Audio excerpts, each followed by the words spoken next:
هێرش قادر لە هەولێر. هێرش بەیانیت باش نوێترین هەواڵ و زانیاریەکان لە شاری هەولێر چییە؟ بانیت باش دیارە ئەمڕۆ یانزەمی پێشنگای نێودەوڵەتی بازرگانی لە شاری هەولێر دەکرێتەوە کە ئەم پێشنگایە بە بەشداری 14 وڵات و 140 کۆمپانیای جۆراوجۆر لە وڵاتانی جیهانەوە کە بەشداری لەم پێشنگایەدا دەکەن لە پێشنگایەکی بازرگانیە. دیارەوە خۆشتان ئاماژەتان پێکرد ئەمڕۆ ڕۆژی جیهانی مامۆستایانە. ئێمە دوێنێ پەیوەندیمان پێوەکراوە لەلایەن کۆمەڵێک لە مامۆستایانی غەباتەوە کە گوایە ئەمڕۆ گرتبوونەوەیەک وە مانگرتن لە پرۆسەی خوێندن ڕدەگرن بەهۆی دواکەوتنی موچەکانیانەوە بۆ پاڵپشتیکردن لە مامۆستایانی پارێزگای سلێمانی و هەڵەبجە و دەڤەری گەرمیان و ڕاپەڕین. ئەوان ئاماژەیان بۆ کردووە کە ئەمڕۆ ناچن ناو هۆڵەکانی خوێندنەوەکەوەی دوێنێ ئێمەیان ئاگادار کردوێتەوە لە قەزای خەبات. هەر ئەم بەیانیە نەوزاد عومەر جێگری سەرۆکی لقی یەکێتی مامۆستایانی هەولێر بە هێنارتی ڕاگەیان کە ئەوانیش وەکو بەشێک واتە وەکو سەرجەم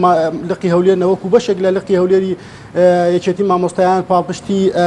خەڵکی و مامۆستایانی شاری سلێمانی و هەڵەبجە و گەرمیان و دەڤەری ڕاپەڕین دەکەن بۆەوەی کە دواکەوتنی موچەی مامۆستایانەوە تا ئێستا موچەی مامۆستایان نهاتووە. ئەوان وەکو بەشێک لە یەکێتی مامۆستایان لقی هەولێر پاڵپشتیان دەکەن و وەک خۆی ئاماژەی پێکرد نەوزاد عومەر ئەوان لەگەڵ ئەوەدان کە موچەی مامۆستایان بدرێ و کێشەی مامۆستایان چارەسەر بکرێت و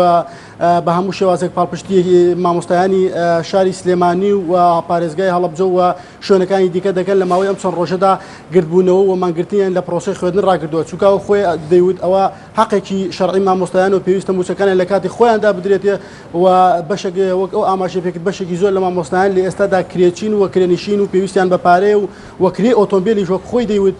بەشێک لە مامۆستایان بۆ دەرەوەی شار دەچن بەکرێ ئۆتۆمبیل دەچن ئەگەر ماگانە موچەکانیان وەرنەگرن ناتوان سەرچە پێداویستەکانی خۆیاندا بیمکەن و ئەو ڕایگەیان لە زاری خۆیەوە کە ئەوان پاڵپشتی گرتبوونەوەکان و ناڕزایەتەکانی مامۆستایان دەکەن لە ئەو شوێنانەی کە لە ئەمڕۆوە لە چەند ڕۆژی ڕابردوودا مانیان گرتووە لە پرۆسەی خوێندن. بەڵێ هێرش قادر پەیام